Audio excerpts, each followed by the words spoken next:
Namaste doston, and welcome to The Explainer. You ever feel like the government speaks a totally different language? Well, today we're going to crack that code. We're diving into how simple, everyday words you and I use get a whole new, super specific meaning in the official world. All right, let's kick things off with a quick question.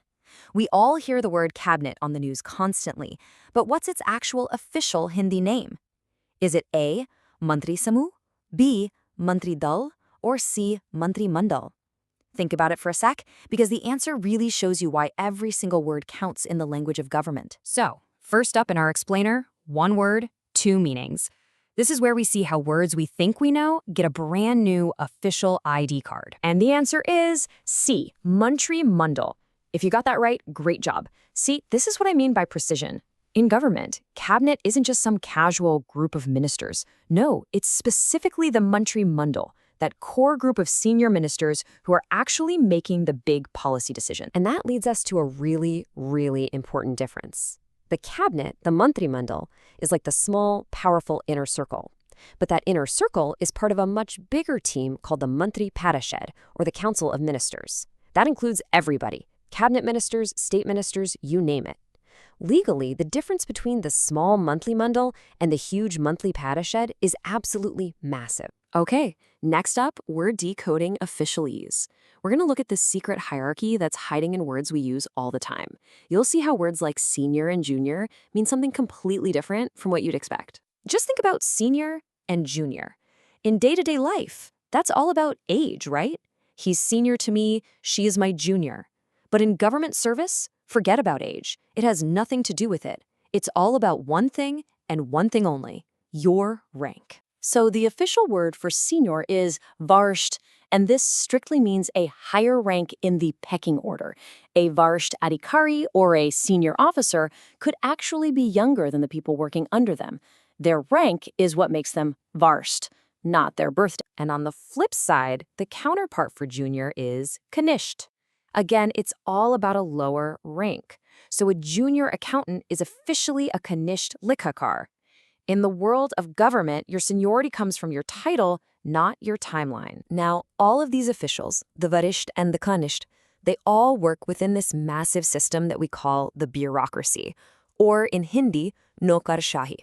This is the adhikari tantra, the whole machinery of officials that pretty much runs the government from behind the scene. All right, now for a section I call the confusing pairs.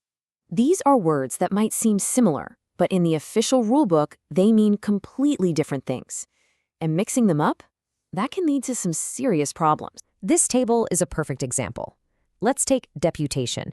You might think it just means someone's filling in for someone else, but its official term, pradiniyukti, refers to a very specific, formal, and temporary transfer of an officer to a different job. It's a whole administrative process. Same with gratuity, or anatoshik. It's not just a nice little bonus. It's a payment you are legally owed at the end of your service. Every one of these official terms carries real legal power. And the confusion doesn't stop there. I mean, what about words in English that are spelled almost the same, maybe just one letter off? Well, as you're about to see, that one little letter can change everything. This is the classic example: principal ending with AL. That can be the head of your school, the pracharya, or it can be the main chunk of money in a loan, the mool. But change that AL to an LE for principal, and suddenly you're talking about a siddhant, a core belief, or a fundamental rule. In a legal document, you can bet that one letter difference is a pretty big deal. Okay, so we've covered people and titles. Let's move on to the action words. These are the verbs, the doing words, that actually make the whole government machine turn. Just look at all the different words for official messages. A suchna, or a notice, is just general info, like a heads up. But an adhisuchna, a notification, is a legally binding order that gets published for everyone to see. One is an FYI, the other is basically the law. Then you have a gyapan, or a memo, which is just for internal chatter, while a vigyapti, a communique, is a big formal statement for the public. Each word tells you exactly how much power the message has and who it's for. And here's another really powerful phrase: samchhauta bhang karna, or breach of agreement. The key word here is breach. This doesn't just mean you're ending a contract. It means you are violating the rules of that contract, which is a much more serious thing with major legal fallout. So you might be wondering, okay, why does any of this really matter? Well, it all leads to our final and most important section, why precision is power. Because, as we've seen, in the administrative world, the right word isn't just about being correct. It's about defining authority and law. And to really get this, just look at the difference between correct and authentic. If something is correct, or sahi, it means, yeah, the fact is right. But if something is authentic or pramanic, well, that's a whole other level. It means it's not just right, it's provable. You have the evidence to back it up. This idea of pramanic is really the gold standard in the official world. It's not enough for a document to just be correct. It has to be authentic, verifiable, genuine.